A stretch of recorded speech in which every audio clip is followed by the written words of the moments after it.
Not having Gina Haspel, the CIA director, at this briefing is a cover-up to a critical question that the members of the Senate have as to the murder of Jamal Khashoggi and a critical element of U.S.-Saudi relationships.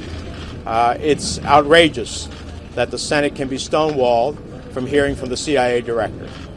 I have respect for the Secretary of State and Defense, but I don't need them to characterize the information of the CIA and the intelligence community. I need to hear it directly.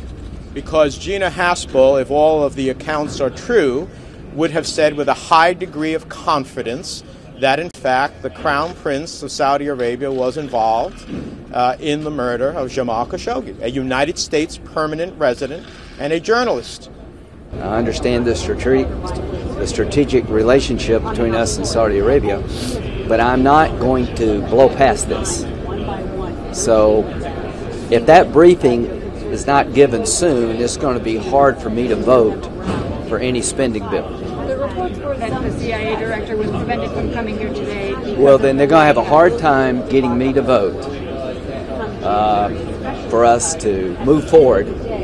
I'm not, quite frankly. I am not going to be denied the ability to be briefed by the CIA that we have oversight of about whether or not their assessment supports my belief that this could not have happened without MBS knowing.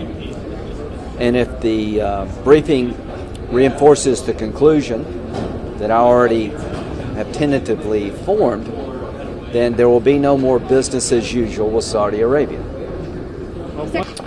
The most persuasive presence in this briefing was the empty chair, a chair that should have been occupied by Gina Haspel, the head of the Central Intelligence Agency.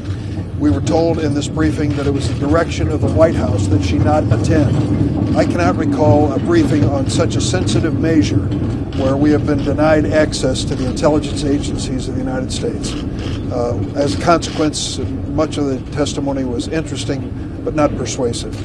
There are many of us who believe that this execution of Khashoggi in Istanbul could never have taken place without the knowledge and direction of the Crown Prince of Saudi Arabia. That is a fact which this administration has never been willing to acknowledge.